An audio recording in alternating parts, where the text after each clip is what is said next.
Welcome back to the SportsMax Zone. It's time now to talk some cricket.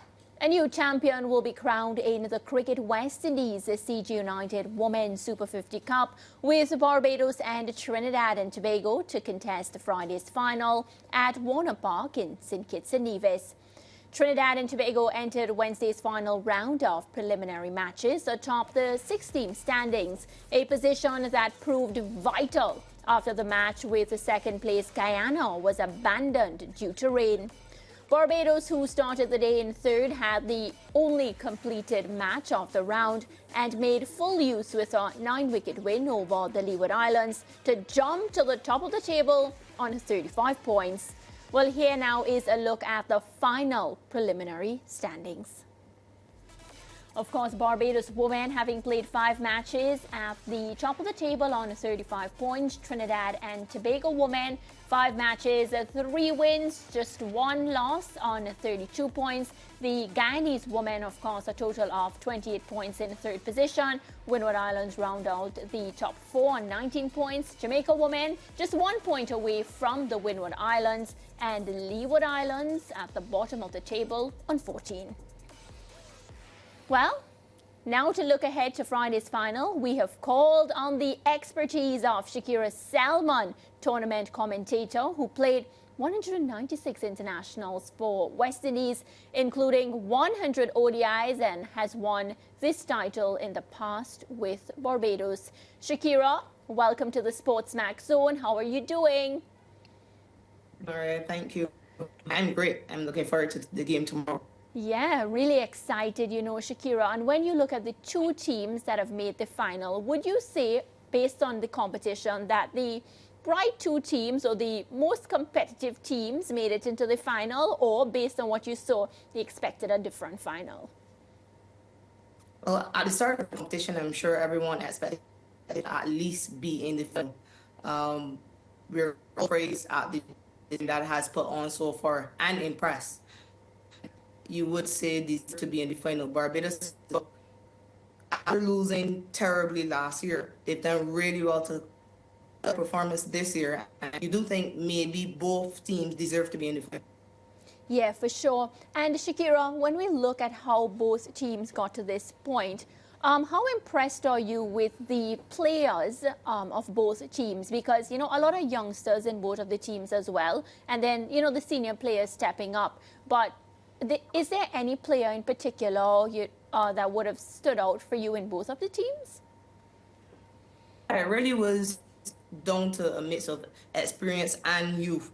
Both teams have a number of girls who just represented West Indies on the 19 World Cup in Malaysia a few years ago. With Samara Ranaf, of course, stands out. She's second most with this competition so far. She's shown consistency. Last year, she got 11. This year, she has 11 and has the opportunity to improve tomorrow that gameplay. And on the Barbados side, Asabi Calendar, she was a part of that team. Actually, she was vice captain of the team, and she was able to get a 5th, perhaps not as consistent as she would have wanted to be, but at least she's finally got at this level. There are seniors as well, being good, of course, and Nisa Mahan back for this Tobago side after missing last year. Karishma Ramarat leading the way for Trinidad and Tobago, first time, and she has lived. And on the Barbados side, Taisia Knight and Kaishuna Knight victories, they've been really good. And also, captain for the first year, she's been good as well. Yeah, for sure. You know, Shakera, we're having a bit of trouble hearing you, a little technical difficulty. So we're going to take a quick break because we actually want to hear what you have to say. My producer is going to connect with you again and we'll talk. All right, no problem. Yeah, all right. So let our producer work her magic. And in the meantime, because Shakera made some really strong points there about, you know, the mix of the team, you know, the senior players stepping up. But I have to say, for me, Ricardo and Lance, it's the youngsters that have really impressed me, especially the bowlers. Yeah, very much the case. You know, I'm never surprised when bowlers do well in regional cricket, whether it be women's cricket or men's cricket. Because I think our problem in the Caribbean is finding quality batters across the board. And yes, you may have 1 or 2 in different teams, but in terms of the overall depth, I don't think that is quite there. And I think we've established over time that in the women's game, it is definitely not there. I am a little bit disappointed for Guyana, though, because I think they have played excellent cricket throughout the course of the competition. And I really wanted to see that final match against Trinidad and Tobago, just to see how that one would have panned out, because I thought, I mean, Trinidad and Tobago, after the loss to Jamaica, obviously played very good cricket, especially on the bowling and fielding end. But I just felt like Guyana played very good cricket since their loss to Barbados as well. And it would have been, it was almost like a semi-final that we were denied. And I think the Guyanese women would think to themselves, yeah, we could be in the final, you know, we could be in the final if we had the opportunity to finish that match. Yeah, and to be fair, before the rain with TNT, I think 16 for 2, chasing like 108, or in that region, the game was on. Yeah. There was no telling about, you know, what would have happened if rain didn't interrupt the game. So that was a bit of a disappointment, and the Guyanese would have felt hurt by the weather conditions affecting them. But it also speaks to this competition, and when you think about the format, right, because there's the opportunity to win bonus points, and you really just have to keep on your game throughout, because, you know, plenty of times when you plan for a match, you never really, well, I don't know how these captains are, I'm just thinking about myself, you never really think about the rain factor, because you're like, you know, you're going to get to play a match and you're going to accumulate all the possible points. But I think this competition, again, has reiterated that factor of, you know, really starting strong and trying your best to pick up all the points along the way, because you really don't know what happens in crunch time. Yeah, it's interesting. When I played under-14 cricket, and I remember my very first under-14 match, I think I was batting at like 9 or 10 or something of that sort. And we were in trouble. We were in real trouble. And I said to my coach at the time, hey, coach, it looks as if it's going to rain. And he turned to me and he said, what am I supposed to do about that? There's nothing that we can do about the rain. Our job is to ensure we go out there and focus on the cricket and control the things that we can. And I took that as a lesson going forward, that, hey, there are things that you won't be able to control. That doesn't mean you can't assess them, and they may influence certain decisions that you make, but by and large, you're not going to change that. And so you have to know when to and when not to, you know, dwell on the conditions too much. Yeah, and because of what happened there, you know, it propelled TNT and Barbados into the final match as the top 2 teams based on the standings. And I would suggest that these have been the most prolific teams in the history of regional women's cricket, TNT and Barbados. And Barbados would have to turn their form around completely, because TNT beat them very, very badly in their group match. And the Barbados batters appeared susceptible to the spin of Ramarak and Mohammed and Ramnath. So all of the wickets were taken by spinners, I think. Yeah, so, spin is king. Yeah, so the Barbadians would have to completely reverse what they did against the TNT bowling to win this match on Friday. I believe Barbados have the quality to win, but based on current form and what we saw in the head-to-head meeting between them, it's hard to bet against TNT. Yeah, I feel as if Barbados have to really be proud about how far they've come in this competition already, though, whether they go on to win it tomorrow or not. Just because there's no Deandra Dottin, there's no Hayley Matthews.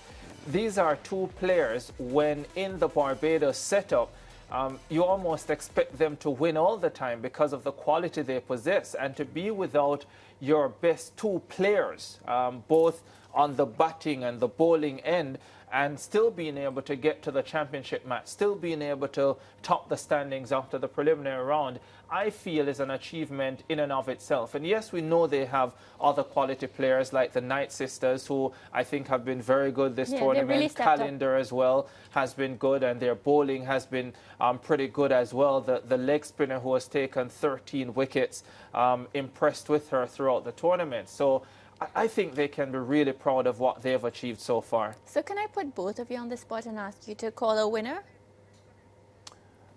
I would give TNT the edge.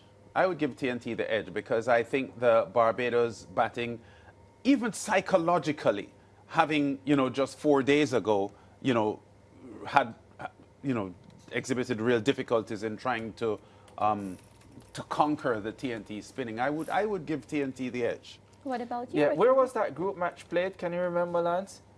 I think that group match was at Connery or St. Paul's.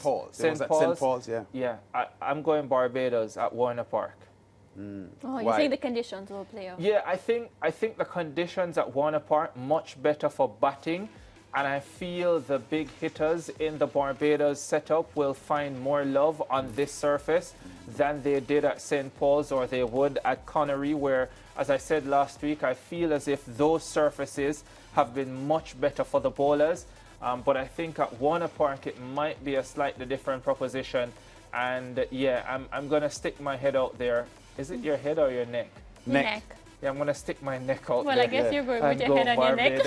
I think it has the potential to be a real cracker, though. Yeah. Because I don't think Barbados is as far behind the TNT as their results suggested. Yeah. So I expect Barbados to be much better in this game.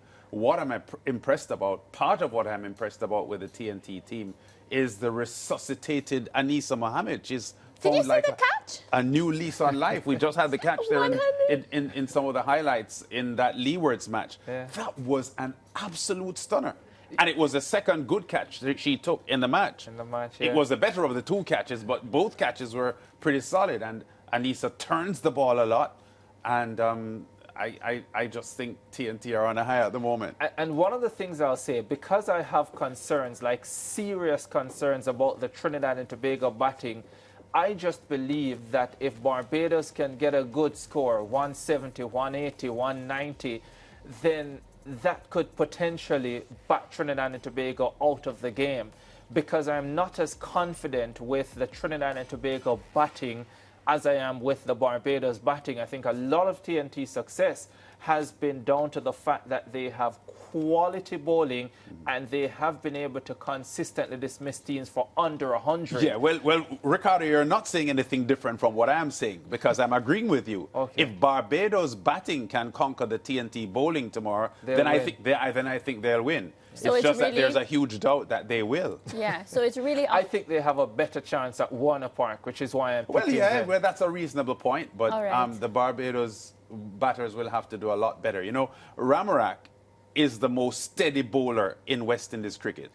She's very steady, wicket to wicket. She doesn't bowl bad balls, so she'll put the batters under pressure. Anisa spins the ball a bit more. I think Ramnath spins the ball a lot as well. So, you know, if there's no respite for the Barbados batters when they're facing those TNT spinners, because all of the spinners for TNT are going to tax them and pressure them. Yeah, but you're right. If they overcome that, I think they can win. Yeah, and I think Brittany picked up one score recently with in the bat. 70s, yeah. Right, so it's something that we'll be depending on when it comes to the Trinidad batting lineup, you know.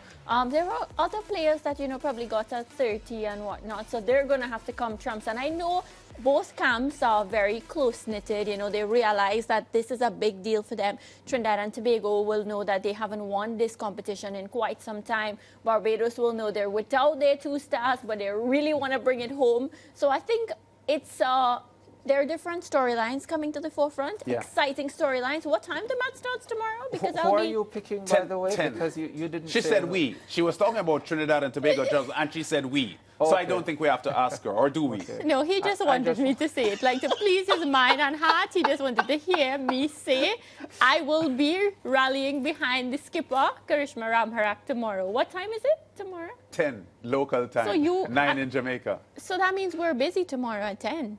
We are? Yeah. Well, Yeah, because we have a match to watch. All right. I just want to tell the viewers that, you know, we did try to reconnect with Shakera. We were looking forward to hear from her. Yeah. She's a star as well when it comes to her commentary and what she would have done for the game. Hoping that, you know, another time Shakera can join us, because we were unable to make that connection. Gonna take a break, and when we come back, Lance says we're gonna have to head to the track. So stay with us.